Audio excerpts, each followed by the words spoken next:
আর হুজুরের এত দুষ্টু, একদিকে পূজা মণ্ডপ পাহারা দিচ্ছে, আর একদিকে আহলে হাদিস মসজিদ ভাঙছে। কেমন হুজুরে ভাই বলেন তো দেখি। হ্যাঁ, গীতা পাঠ করে ঘেমে হুজুর একবারে জারে যার, চিন্তাই করে না, ভাবেও না। মানে হিন্দু কমিটি তৈরি করেছে, জামাত ইসলাম মানে হিন্দু কমিটি তৈরি করেছে, জামাতে ইসলামে হিন্দু পরিষদ। বুঝছেন না? বুঝতে পারেন না কথা? আপনাকে রাগ করছেন আপনারা? ভাই আমার এরকম মন্ত্রিত্ব দরকার, দয়া করে আপনারাই হন। আমরা দেখি এই হুজুরের এত দুষ্টু, চিন্তা করেন এতে কোন দিন এরা নাকি ঐক্য করবে, হুজুররা নাকি সংসদে যাবে। মেজাজটা কেমন খারাপ হয়। আরে আমিন বলেছে জোরে মসজিদে, তাই মেরে মেডিকেলে পাঠাইছে, আর তুমি রাষ্ট্র চালাবা। সি সি সি সি, শয়তানি হাসবে তোমার এই অবস্থা দেখে। তুমি এই আমিন সহ্য করতে পারো না, আমিন সহ্য করতে পারো না, আর ঐক্য করবা। হেফাজতের আমির বলছে জামাত ইসলাম কোন ইসলামী দল নয়, যান ঠেকান, এবার ঠেকান। 5 আগস্ট ঢাকার বিশাল সমাবেশে ঘোষণা করে দিল মৌলানা সাদ তাবলিগ গ্রুপের এ হলো ইহুদিদের দালাল, কালপিট, বাংলাদেশ আসতে দেওয়া হবে না। লেগে গেছে 2 গ্রুপ, জুবাইর রহমতুল্লাহ আলাইহি আর সাদ রহমতুল্লাহ আলাইহি, লেগে গেছে একবারে, 2 জন লেগে গেছে। আবার হেফাজত আর জামাত লাগছে, চরমুনে আর জামাত লাগছে। হাই হাই রে আল্লাহ, ফতোয়াবাজি ওরাই করছে। আমি বলি ভাই আহলে হাদিসদের দ্বারা কোনো কাজ হবে না, তোমরা নিজের একটু করো, আমাদের একটু ছাড় দাও। না লিয়ার কথা বলবো না, এমপি মন্ত্রী হয়ে দেশটা ভালো করে চালাও। পারেন না কেন? আর আমাকে সাইদি সাহেব একটা পত্র লিখলেন, তাই লোড নিতে পারেন না, ওযু নষ্ট হয়ে গেল আপনার। সাইদি সাহেব পত্র লিখছেন, জাল হাদিসের কওলে রাসূল সাল্লাল্লাহু আলাইহি সাল্লাম, এই বই পত্র লিখলে আমার কাছে 2013 সালে 25শে ডিসেম্বর। ভুল সংশোধনে সফলতা আছে, ব্যর্থতা নেই, লজ্জারও কিছু নেই। এই শিরোনামটা লোড আপনি নিতে পারলেন না, ওযু নষ্ট হয়ে গেল আপনার। বলছে যে মুজাফফর মিথ্যা কথা বলছে, দেখাই হয়নি, পত্রও লেখেনি, বানায়া বলেছে। বানায় আমি বলছি? বানায় কি আমি বলছি? এই মিথ্যাচার করার কারণে আল্লাহর সামনে আপনাকে দাঁড়াতে হবে না? আপনি আমাকে বললেন না কেন? আচ্ছা, মুজাফফর বিন মুহসিন আসলেই কি সাইদি সাহেব পত্র দিয়েছে? আমার কাছে মূল কপি আছে, আপনি দেখলেন না কেন? না দেখে বললেন কেন মিথ্যা কথা বলছে? এটাও কি রাজনীতি? এটা কি রাজনীতি না ইবলিস নীতি? এটা বলেন দেখি। সি সি সি, এই লোডটাই নিতে পারলো না কেন? আগেও তো পারেননি। সাইদি সাহেব কতবার বলেছে না, চট্টগ্রামের তাফসির মাহফিলে 8 দিন ব্যাপী না 7 দিন ব্যাপী তাফসিরে বলেছেন না যে আপনারা নাসিরউদ্দিন আলবানী রাহিমাহুল্লাহর বই দেখে সালাত পড়বেন। আর তার এই কথাটা দিয়ে আপনি কুলুফও নেননি আপনি কোনোদিন। তিনি যে কথাটা বলেছেন গুরুত্বই দেননি আপনি। আপনাকে কে বলেছে? আমি বলেছি জাল হাদিসের কবর রাসূল সাল্লাল্লাহু আলাইহি ওয়াসাল্লাম, এটাতে আপনি পড়ে সালাত শিক্ষা করেন বলেছে? দেখেন তো আলবানীর বইয়ের কথা কতদিন আগে বলেছে, 1980 সালে বলেছেন, 1980 সালে বলেছেন। তার বইটাও তো পড়তে পারতেন, আমার বই পড়েন না। বাংলাদেশ সব মানুষকে বলি নাসিরউদ্দিন আলবানী রাহিমাহুল্লাহর সিফাতুস সালাতুন নবী সাল্লাল্লাহু আলাইহি ওয়াসাল্লাম বইটা আপনি পড়েন, সালাত চেঞ্জ করেন, সংশোধন করেন। আমি অনুরোধ করছি, আমার বই পড়তে হবে না। আমার বইয়ের সাথে আলবানী সালাতের বইয়ের কোনো দ্বিমত নাই। বের করেন আপনি দেখি। পড়েননি কেন? এখন আমার বইটা পড়েছে তাই সাইদি সাহেব অপরাধী হয়ে গেছেন? আপনি লোড নিতে পারেননি। ভুল সংশোধনে, আবার শুনেন, ভুল সংশোধনে সফলতা আছে, ব্যর্থতা নেই, লজ্জারও কিছু নেই। এই শিরোনাম এমনি বের হয়নি, কলমের খোঁচা দিয়ে এমনি বের হয়নি। এটাই বাংলাদেশে একদিন বাস্তবায়িত হবে ইনশাআল্লাহ। আপনি চিন্তা করবেন না, স্বাধীনতা আবার একবার আসবে। 3 বার তো না আনলেন, কয়বার? 3 বার। 47-এ একবার, 71-এ একবার, 24-এ একবার। 47-এ ভিত রচিত হয়েছে, আবার হবে। এই যে মাজার পূজারি, কবর পূজারি আছে না বাংলাদেশে, এদের উৎখাত হবে ইনশাআল্লাহ। 5ই আগস্টের আগে বলতে পারতেন না মুজিবের মূর্তিটা রাখা উচিত না, আপনাকে লাল ঘরে যেতে হতো, আয়না ঘর গুম না হলে খুন। কিন্তু 5ই আগস্টের পরে কি হলো, কল্পনা করেছে এই জাতি 1 ঘন্টার মধ্যে গোটা দেশ থেকে সব আউট। কিন্তু পদ্মা সেতুর এপার ওপার 2 মূর্তি তৈরি করতে 117 কোটি টাকা লাগছে। কত? মাত্র 117 কোটি টাকা। যে আদতে তৈরি করেছিল, এইটা যদি ভাঙ্গা যায়, বাংলাদেশের মাজার, খানকা আর ওরুস, এই ডিব্বাগুলো ভাঙতে আমার মনে হয় 10 মিনিট লাগবে মাত্র। কয় মিনিট? একবার বাংলাদেশ ফাঁকা হয়ে যাবে ইনশাল্লাহ। আমি এখনো বলছি, স্কুল, বিশ্ববিদ্যালয়ের ছাত্র, মাদ্রাসারা যারা আছো ভাইরা, তাওহীদটা বুঝো, স্বাধীনতা আরেকবার হবে। এই ধর্ম ব্যবসায়ীদেরকে আমরা এই ধর্ম ব্যবসায়ের এই ফাউন্ডেশন থেকে এদেরকে উচ্ছেদ করবো ইনশাআল্লাহ, করবো ইনশাআল্লাহ, করবো। এগুলো চলবে না বন্ধুরা। আবার রাত বেশি হয়ে গেছে তো, না না, হ্যাঁ না বলে কবর পূজারি তো আপনারা জানেন, সময় আসবে ইনশাল্লাহ। নিডার রেডি হন, রেডি রেডি, কি বললাম, রেডি হন ইনশাল্লাহ, একদিন থাকবেন আল্লাহ চাহে তো। আরও বলেছিলাম কয়েকটা, যেমন বেহায়া, বেপর্দা বলছিলাম না, এটার শাস্তি আবার আলাদা, সুদের শাস্তি আবার কি আলাদা। তো আপনার হারামুনের দলিল দেন, কত বেহায়ার বেহায়া, কত নিকৃষ্ট, কত খারাপ, আস্তাগফিরুল্লাহ, তাও যুক্তি দিয়ে। আপনারা এই যে একটা উদাহরণ দিলাম আপনার কাছে, তাহলে নেশাজাতীয় দ্রব্য খাওয়ার শাস্তি কি? জুস। কি জুস? আপনার বলছে জুস অনুবাদ করছে কেন? জুসই যে বলেছেন আল্লাহ রাসূল। জুসের আরবি হলো আসির, আর আল্লাহ রাসূল সাল্লাল্লাহু আলাইহি ওয়াসাল্লাম 1500 বছর আগে বলছে ওসারাতুন, একই শব্দ, একই শব্দ, ওখান থেকে জুস নিয়ে আসছে। আমাকে বললে হবে না, ওই জুসই অনুবাদ করতে হবে এর একবারে। খুব সুন্দর জুস, এতগুলো মিশ্রিত গরম জুস পান করানো হবে। লজ্জা যদি থাকে, হায়া যদি থাকে, শরম যদি থাকে, এই হাদিস শোনার পরে, এই হাদিস শোনার পরে ও আর মুখে দিবে না। শোনেন, সাথে এটাও বলে দিই, এই বক্তব্য শুনেছেন আব্দুল্লাহ ইবনে ফজল রাহিমাহুল্লাহ তার মুখে, এই বক্তব্য শুনেছেন আব্দুর রব সালাফি তার মুখে, এই বক্তব্য শুনেছেন আবু তাহের বর্ধমানী তার মুখে, এই বক্তব্য শুনেছেন আব্দুস সাত্তার তিরিশালী তার মুখে, আরো আলেমের মুখে শুনেছেন, তারা মরে গেছেন, আপনি বেঁচে আছেন। হারামখোর আজও বেড়ি খাই।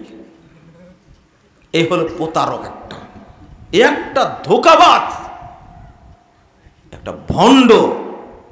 মুনাফেক দেখার জন্য মক্কায় যাওয়ার দরকার নাই, মুনাফেক দেখার জন্য আমেরিকায় যাওয়ার দরকার নাই, আপনি নিজেই মুনাফেক। এত বছর যাবৎ শুনে আসছেন, আজকে আপনার বছর 78 বছর, আজকে আপনার বয়স 78 বছর, 80 বছর। এর আগে এতগুলো আলেম বলে গেছে, আমরাও বলছি, শুনছেন। মুনাফেক বলবো না তো কি বলবো? এতগুলো আলেমের বক্তব্য শুনেছে, সবাই বলেছে টাকনুর নিচে প্যান্ট পরা, পায়জামা পরা, লুঙ্গি পরা হারাম। টাকনুর নিচে প্যান্ট পরিহিত ব্যক্তি জাহান্নামে যাবে। তারা এত পাপী, তাদেরকে আল্লাহ পবিত্র করবেন না, তাদেরকে দিকে আল্লাহ তাকাবেন না, তাদেরকে ক্ষমা করবেন না। এত কথা বলে দিয়েছেন, কিন্তু এই মুনাফেক এখনো এই খারাপ অভ্যাস ছাড়েনি। আমি কি বুঝাতে পেরেছি আপনাকে? মুনাফেক বললাম তো রাগ করলেন আপনি? আপনি যদি ভণ্ড না হন, কে ভণ্ড বলেন তো দেখি? সব আলেম বলেছে দাড়ি ছেড়ে দিতে হবে। কি করতে হবে? বক্তব্য কত শুনছেন, নামাজ পড়ছে 70 বছর যাবৎ, এখন কয় বছর বয়স হয়ে গেছে? 80 বছর। তো কি করে জানেন? ওই সেলুনে কাটতে যায়, কাটে না তো চামড়া টেনে ধরে, ধরে কাটে, কাটে না? বুঝেন মনে কথাটা? এত আলেমের কথা শুনলেন, মানুষ নাকি বয়স হলে বুদ্ধি বাড়ে। আপনি শোনেননি? আপনি বলেন তো মুনাফিক এটা কাকে বলে? হজ করে আসছেন আপনি, সি সি সি সি সি নাউজুবিল্লাহ আস্তাগফিরুল্লাহ। আমি আপনাকে বোঝা যাচ্ছে অন্তরটা এত খারাপ কেন? আপনি সুদ খান, ঘুষ খান, বুড়া বয়সে। লা ইলাহা ইল্লাল্লাহ, আল্লাহ আপনাকে মাফ করুক। তবলিগের এক মহিলা বলছে আমাকে, বলছে তবলিগ করে বয়স ৭৬-৭৭ হয়েছে, আমার হাজব্যান্ড এখনো জেনা করে। বউ বলছে স্বামী সম্পর্কে। বুঝেননি কথা? আমি আর জিজ্ঞেস করিনি, আমি বললাম যে আপনি বলতে পারলেন এটা? বলছে বলছি, এই বদ অভ্যাস থেকে তাকে কি করে বিরত থাকানো যায়। বুঝেননি কথা? এটা কি ফুঁয়ের কাজ বলে? তো এটা কি ফুঁ দেওয়ার কাজ? বুঝেননি? আমার কাছে পরামর্শ নিচ্ছে। তাহলে চিন্তা করেন, এই বুড়া কত নিকৃষ্ট, কত খারাপ, কত জঘন্য, এই বয়সে জেনা করে। ও এগুলো জাহিলিয়াত না, তাই না? এগুলো জাহিলিয়াত না? রাসূলুল্লাহ সাল্লাল্লাহু আলাইহি সাল্লাম বলছেন, এবার শোনেন আর একটা, এবার বেহায়াপনা। কি বললাম? একটা কি বললাম?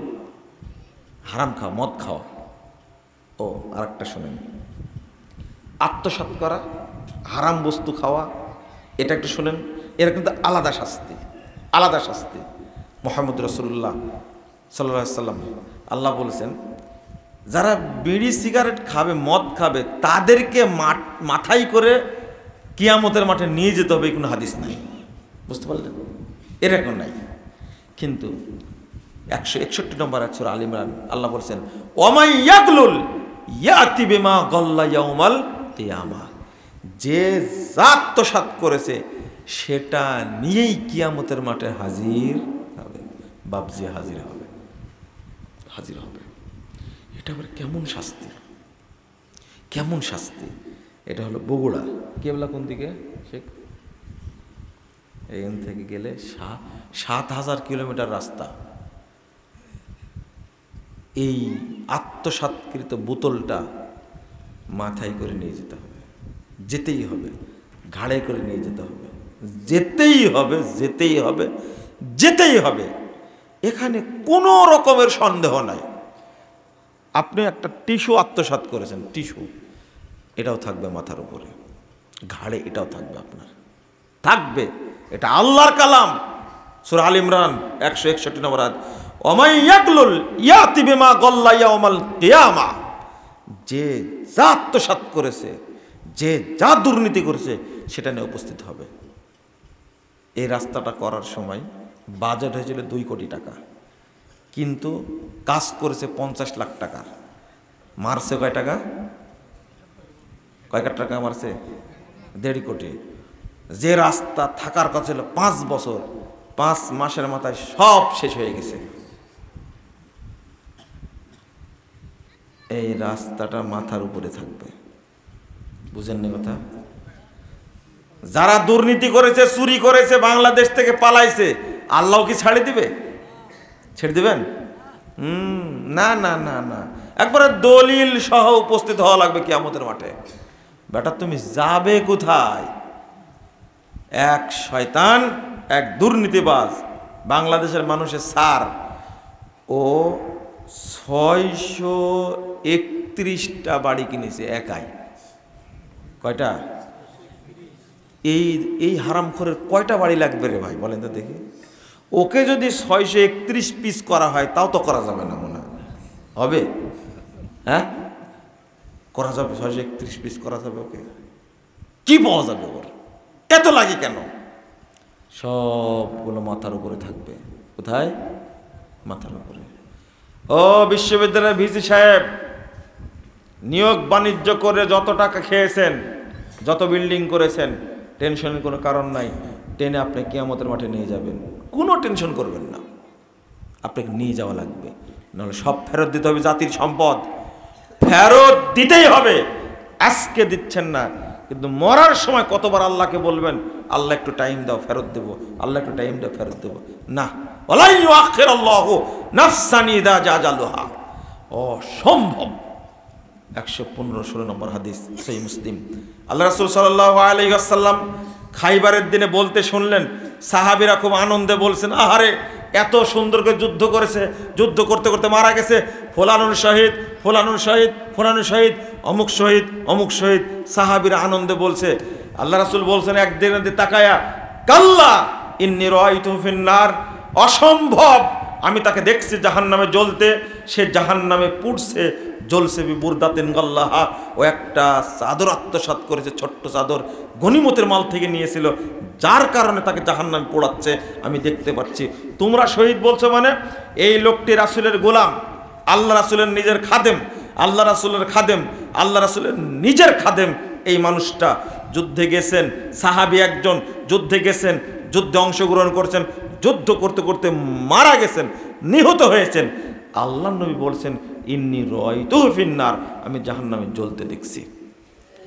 পরের হাদিসটাতে আল্লাহ রাসূল বলছেন ওয়াল্লাযী নাফসি বিয়াদিহি, ওই সত্তার কসম করে বলছে যার হাতে আমার প্রাণ রয়েছে, শোনো, ইন্না হাযিহি শামলা লা তালতাবু আলাইহি নারা, আমি দেখতে পাচ্ছি ওই ছোট্ট চাদরটি তাকে পোড়াচ্ছে, তাকে পোড়াচ্ছে। ভয়ে সাহাবীরা একটা ফিতা, দুইটা ফিতা নিয়ে এসে হাজির, আল্লাহ রাসূল দিয়ে গেলাম, গনিমতের মাল থেকে নিয়েছিলাম, আমি দিয়ে গেলাম। রাসূলুল্লাহ সাল্লাল্লাহু আলাইহি ওয়াসাল্লাম বলছেন শিরাকুম মিন্নার ওয়া শিরাকানি মিনান নার, সাহাবীরা শুনে রাখো, এই একটা সুতা ফিতা যদি তোমার কাছে থাকতো এটা তোমাকে জাহান্নামে নিয়ে যেত, এই দুইটা ফিতা যদি তোমার কাছে থাকতো এই দুইটা তোমাকে জাহান্নামে নিয়ে যেত, তোমাকে পুড়ায়া পুড়ায়া অঙ্গার বানা দিত।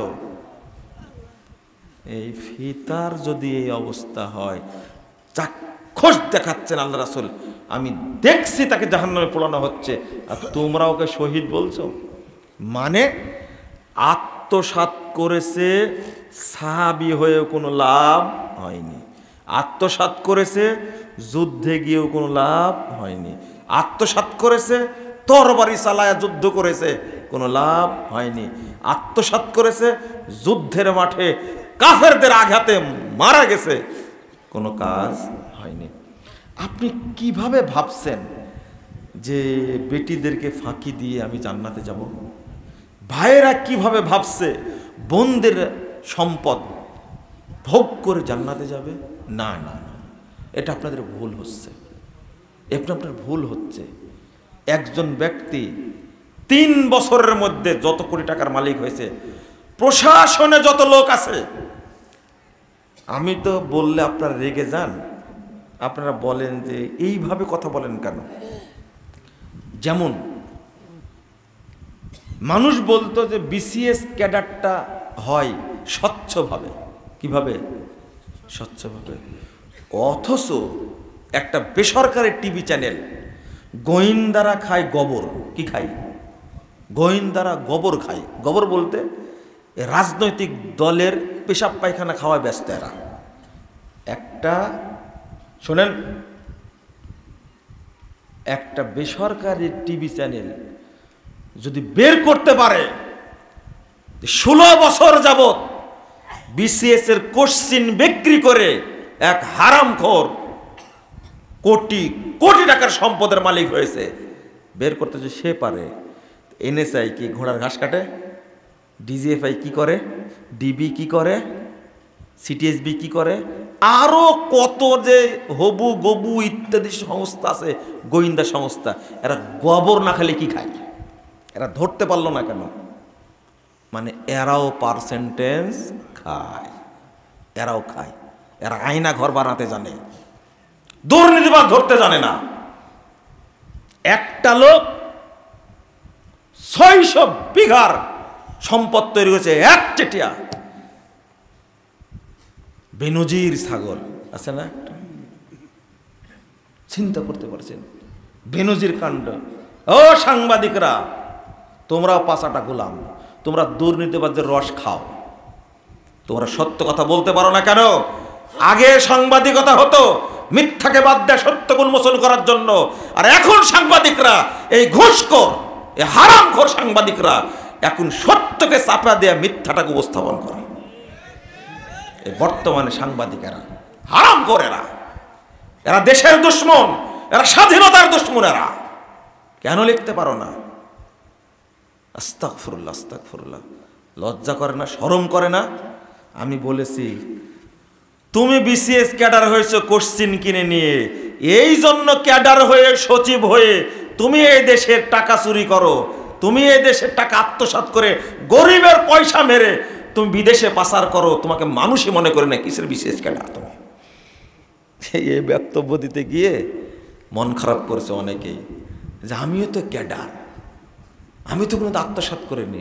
ভাই আপনাকে বলে কি আমি পাপ ভারী করব? আপনাকে বলতে যাবো কেন?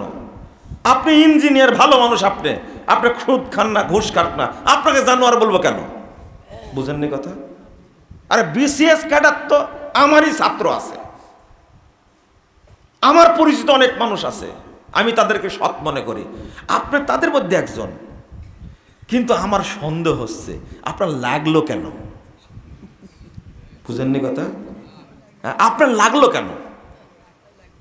আপনার আফসোস কেন? আমি তো আপনাকে বলবো না কখনো। আমি যে মহিলাদেরকে বলি, এই যে কিছুক্ষণ আগে বললাম মহিলাদের কথা বললাম না, এই যে নাটক করে, সিনেমা করে, যারা কি কি বলে, এই ছবি করে, তৈরি করে, এরা আল্লাহর কাছে এত জঘন্য, এদের জন্য দোয়া করা নিষেধ। হাদিসে আসছে ইলানুহুন্না ফাইন্নাহুন্না মালুনাত। এই হাদিসটা পরে অনুবাদ করতাম, কিন্তু হঠাৎ করে চলে আসলো। আল্লাহ রাসূল বলছেন এদের জন্য তোমরা অভিশাপ চাও আল্লাহর কাছে, আল্লাহ যেন এদেরকে ধ্বংস করে দেয়, এদের উপরে যেন অভিশাপ দেয়।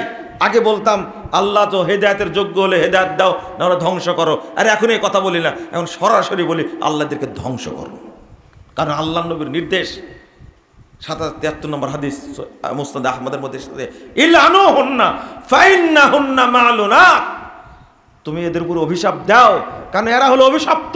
এদের উপরে আল্লাহ অভিশাপ দেয়, এদের উপরে ফেরেশতারা অভিশাপ দেয়, এদের উপরে পৃথিবীর যত সৎ মানুষ আছে সব অভিশাপ দাও, তুমিও দাও। আপনি কি বুঝতে পারলেন কথা? হ্যাঁ, বুঝলেন কথা? তো মহিলা তো আয়েশা রাদিয়াল্লাহু আনহা, তাই না? মহিলা তো আমার মাও, আমার বোনও, আমার খালা, তারা কি মহিলা না? তো অভিশাপ কি তাদের উপরে দিলাম আমি? ও ও বিসিএস ক্যাডার সাহেব, আপনি উল্টা বুঝলেন কেন? আপনি পড়বেন, আবু তাহের বর্তমানে একটা বই আছে, উল্টা বুঝিল রাম, পড়ে দেখেন। আপনি ভুল করেছেন, আমাকে বুঝছেন কেন? আমি আপনাকে জানোয়ার বলিনি, আমি আপনাকে ডাকাত বলিনি। এমন ডাক্তার আছে আমার পরিচিত, এমন ডাক্তার আছে, এমন পরহেজগার আছে, ২,০০০ টাকা ভিজিট তার। কোনো দিন তিনি কোনো আলেমের কাছে, হাফেজের কাছে কোনো দিন ভিজিট নেননি, বরং ফ্রি চিকিৎসা দিয়েছেন। আমি কি একে ডাকাত বলেছি? আমি কি এই ডাক্তারকে কসাই বলেছি? আমি বলেছি অধিকাংশ ডাক্তারই কসাই, অধিকাংশ ডাক্তারই হারামখোর, অধিকাংশ ইঞ্জিনিয়ারই জানোয়ার, আমি এটা বলেছি।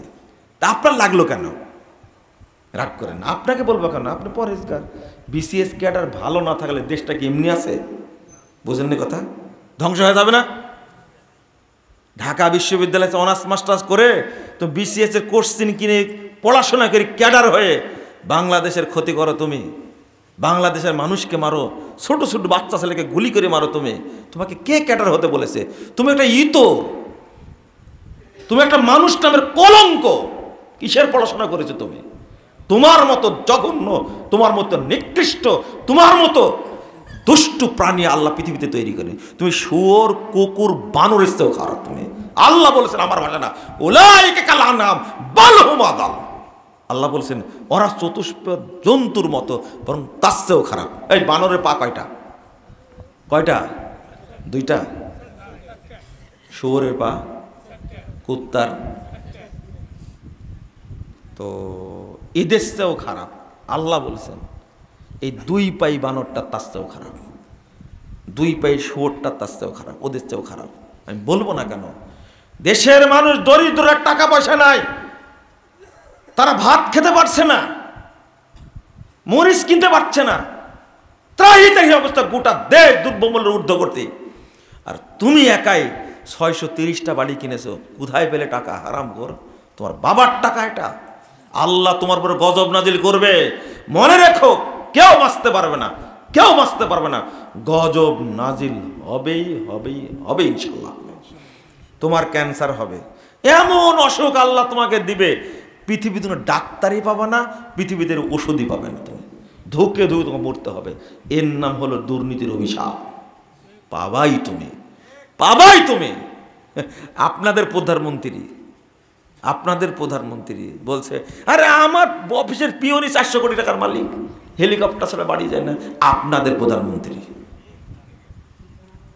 আপনাদের শরম আছে? শরম আছে আপনাদের? আমাকে বলছে যে মুজাফফর সাহেব আর কতদিন আকিদা মানহাজের বক্তব্য দিবে, তাওহীদের বক্তব্য আর কয়দিন দিবেন? আমি বললাম যে কি করতে হবে? বলছে যে এমপি মন্ত্রী রাষ্ট্রপতি হওয়া লাগবে না। আমি বললাম যে তাই তো, খুব ভালো প্রস্তাব দিয়েছেন আপনি। আমি আবার উল্টা ধরেছি, আচ্ছা আপনারা এমপি মন্ত্রী হয়ে করলেনটা কি, সেটা একটু বুঝান। কি করলেন?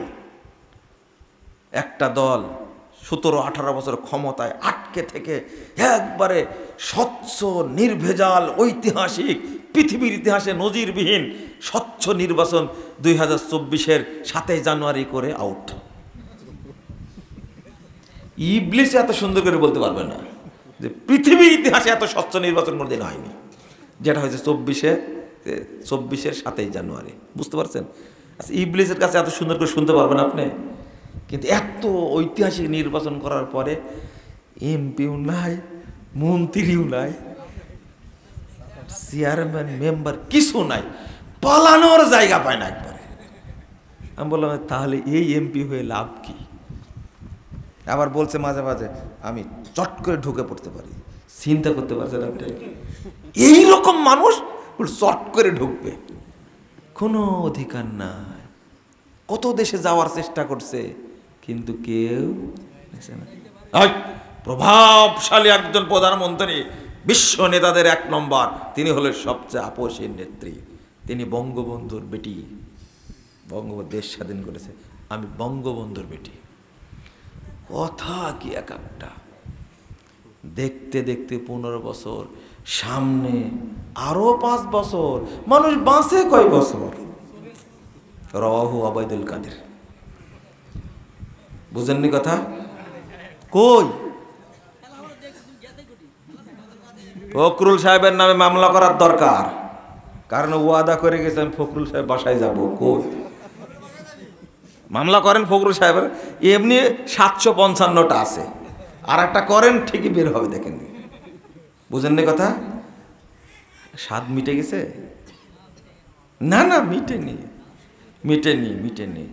আর একটা দল, এত ক্ষমতা, দল মানে কি, তার কাজই নাকি স্বৈরাচার তাড়ানো, তাই না? একবারে 91 স্বৈরাচার তাড়াইছে, আবার 24-এ তাড়াইলো, এর আগে তাড়াইছে জিয়াউর রহমান সাহেবের ওয়াইফ, 87-88 বছর একটা মহিলা জেলখানায় পৌঁছতেছে, কোন দিন মেডিকেলে থাকে, বেডে থাকে। এই মানুষটাকে বিদেশে চিকিৎসা নিয়ে যাবে আপনাদের ভাবি, আপনার বউ নাকি আপনাদের এলাকার বৌমা না? চিন্তা করেন, এখন সবার মা, তাই না? এইরকম একটা মহিলাকে দেশের বাহিরে চিকিৎসার জন্য নিয়ে যাবে, এই ক্ষমতাটাই দলের নাই। ক্ষমতা, ফখরুল সাহেবের উপরে এতগুলো মামলা, চিন্তা করতে পারছেন? এই দল করে লাভ কি? কি করলেন? আর জামাত ইসলামের ভাইরা কত পরিশ্রম করছে দিন কায়েমের জন্য। আরে এতগুলো নেতাকে ধরে প্রকাশ্যে ফাঁসিতে ঝুলাই দিল, তো এর ঘরে একটা কামরুজ্জামান পারবেন? আলী হাসান মোহাম্মদ মুজাহিদ তৈরি করতে পারবেন? এত বড় নেতাকে, দণ্ড প্রতাপশালী নেতাকে ঝুলাইয়া দিল, কিছুই করতে পারলেন না। তো এটা করে কি লাভ? দুনিয়াও শেষ, কি আখিরাতও শেষ। দুনিয়াও শেষ, আখিরাতের শেষ। এটা হলো মুলুর মতো, মূলা ঝুলায় রেখে সব স্বার্থ কি করে, সব লাভ হলো আমেরিকার, সব লাভ হলো ইন্ডিয়ার, আপনার কোনো লাভ নাই। খালি তাকায় থাকতে মূলার দিকে, বুঝতে পারছেন? মূলার দিকে তাকায় থাকতে হবে না। সাইদি সাহেবের মতো এত বড় আলেম মানুষ, এত বড় পরিচিত মানুষ জেলখানার মধ্যে রেখে পচায়া পচায়া পচায়া শেষে ইঞ্জেকশন দিয়ে মেরেই ফেলে দিল। আরে ছিলাম একসঙ্গে, তো মায়া হয় খুব, এত আদর করতেন, খুব মায়া হয়।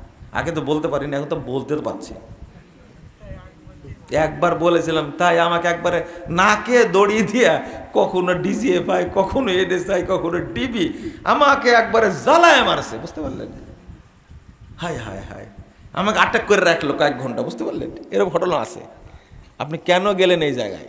এক জায়গায় গেছিলাম, কেন গেলেন, কে হয় তিনি, কি সম্পর্ক, কি বার্তা নিয়ে গেছিলেন? ওদের যে কত প্রশ্ন, 16 বছর যাবৎ বিসিএস এর প্রশ্ন বিক্রি করে খাচ্ছে, তুমি ধরতে পারো নি। আর আমি কোথায় গেলাম ওটা দেখার দরকার। আমার ব্যাগে নাকি বোমা থাকে, গোয়েন্দা এগুলো গোয়েন্দা, এরা হলো ধ্বংসের অস্ত্র, বাংলাদেশ ধ্বংস করার অস্ত্র।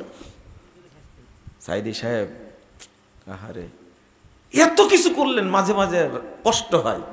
আমি বলি যে আমার অত স্বাদ নাই, আপনারাই করেন, একটু দেখি, আপনারা করেন, একটু দেখি। কাকে বুঝাবো? এই যে যাকে বসাইছেন আপনারা বসাইছেন, কে বসাইছে? আমেরিকা বসাইছে। আমেরিকা কত চেষ্টা করলো আরেকজনকে বসানোর, পারছে? পারেননি। অত সহজ। একটা রাজহাঁস ছিল না বাংলাদেশে? না না, রাজহাঁস ছিল, অনেক চেষ্টা করেননি, লাভ হয়েছে? কিচ্ছু হয়নি। আমেরিকা চেষ্টা করেছে ক্ষমতা দিয়ে, লাভ হয়নি। এখন ইউনুসকে নামান তো দেখি, আপনি পারেন কিনা? যারা মরে গেছে তাদেরকেও তোলেন কবর থেকে, পারেন কিনা দেখেন তো। দেশ কি এরা চালাচ্ছে? ওই আসিফ আর কি নাহিদ, সারজি স্যার, আর একটা কি যেন হাসনাত, এরাই চালাচ্ছে। 5 আগস্টের আগে এরাও জানতো না এ দেশ একদিন আমরা চালাবো, জানতো? আপনাদের লজ্জা হবে না? সব কে করান? আল্লাহ করান। এত চেষ্টা করছেন, সামনে ক্ষমতায় যেতে পারবেন? ভাবখানা দেখে মনে হচ্ছে আপনারা প্রধানমন্ত্রী হয়ে গেছেন, এখন দেশের রাষ্ট্রপতি সবাই। আমার ড্রাইভার একদিন বলছে, এক পাগল বসে আছে, গভীর রাত্রিতে যাচ্ছি, পাগল বসে আছে রাস্তার মধ্যে, বলছে এটা কি মানুষ নাকি? তো বলছে যে এটাই তো বাংলাদেশের প্রেসিডেন্ট। আমি বললাম তুমি এই কথা বললে কেন? বলছে এখন তো সবারই ভাব প্রেসিডেন্ট, তো ওকে বললে সমস্যা নাকি? আমি এই কথাটা শুনে 3-4 দিন যখনই মনে হয় হাসি উঠে আবার, বললো কি এটা একটা। তো এখনকার অবস্থা, আপনারা সবাই প্রেসিডেন্ট এখন বাংলাদেশে, তাই না? নামান তো দেখি এদেরকে, পারেন কিনা? কার সাহস করে বলেন দেখি, পারেন কিনা? এদেরকে কে ভোট দেওয়া পাঠাচ্ছেন ওখানে? হ্যাঁ, রাতের ভোট, দিনের ভোট, একটা ভোট লাগছে। কে বসাইছে? সরান দেখি, পারেন কিনা? সরান। আর হুজুরের এত দুষ্টু, একদিকে পূজা মণ্ডপ পাহারা দিচ্ছে, আর একদিকে আহলে হাদিস মসজিদ ভাঙছে। কেমন হুজুরে ভাই বলেন তো দেখি? হ্যাঁ, গীতা পাঠ করে ঘেমে হুজুর একবারে যারে যার, চিন্তাই করে না, ভাবেও না। মানে হিন্দু কমিটি তৈরি করেছে, জামাত ইসলাম মানে হিন্দু কমিটি তৈরি করেছে, জামাতে ইসলামে হিন্দু পরিষদ। বুঝতে পারেন না কথা? আপনাকে রাগ করছেন আপনারা? ভাই আমার এরকম মন্ত্রিত্ব দরকার, দয়া করে আপনারাই হন। আমরা দেখি এই হুজুরের এত দুষ্টু, চিন্তা করেন এদের কোন দিন এরা নাকি ঐক্য করবে, হুজুররা নাকি সংসদে যাবে। মেজাজটা কেমন খারাপ হয়। আরে আমিন বলেছে জোরে মসজিদে, তাই মেরে মেডিকেলে পাঠাইছে, আর তুমি রাষ্ট্র চালাবা। সি সি সি সি, শয়তানি হাসবে তোমার অবস্থা দেখে। তুমি এই আমিন সহ্য করতে পারো না, আর ঐক্য করবা। হেফাজতের আমির বলছে জামাত ইসলাম কোনো ইসলামী দল নয়। যান ঠেকান, এবার ঠেকান। 5 আগস্ট ঢাকার বিশাল সমাবেশে ঘোষণা করে দিল মৌলানা সাদ তাবলিগ গ্রুপের এ হলো ইহুদিদের দালাল, কালপিট, বাংলাদেশ আসতে দেওয়া হবে না। লেগে গেছে 2 গ্রুপ, জুবাইর রহমতুল্লাহ আলাহ আর সাদ রহমতুল্লাহ আলাই, লেগে গেছে একবারে, 2 জন লেগে গেছে। আবার হেফাজতার জামাত লাগছে, চরমুনার জামাত লাগছে। হাই হাই রে আল্লাহ, ফতোয়া জোরাই করছে। আমি বলি ভাই আহলে হাদিসদের দ্বারা কোনো কাজ হবে না, তোমরা নিজে নিজের একটু করো, আমাদের একটু ছাড় দাও। না না, লিয়ার কথা বলবো না, এমপি মন্ত্রী হয়ে দেশটা ভালো করে চালাও। পারেন না কেন? আর আমাকে সাইদি সাহেব একটা পত্র লিখলেন, তাই লোড নিতে পারেন না, ওযু নষ্ট হয়ে গেল আপনার।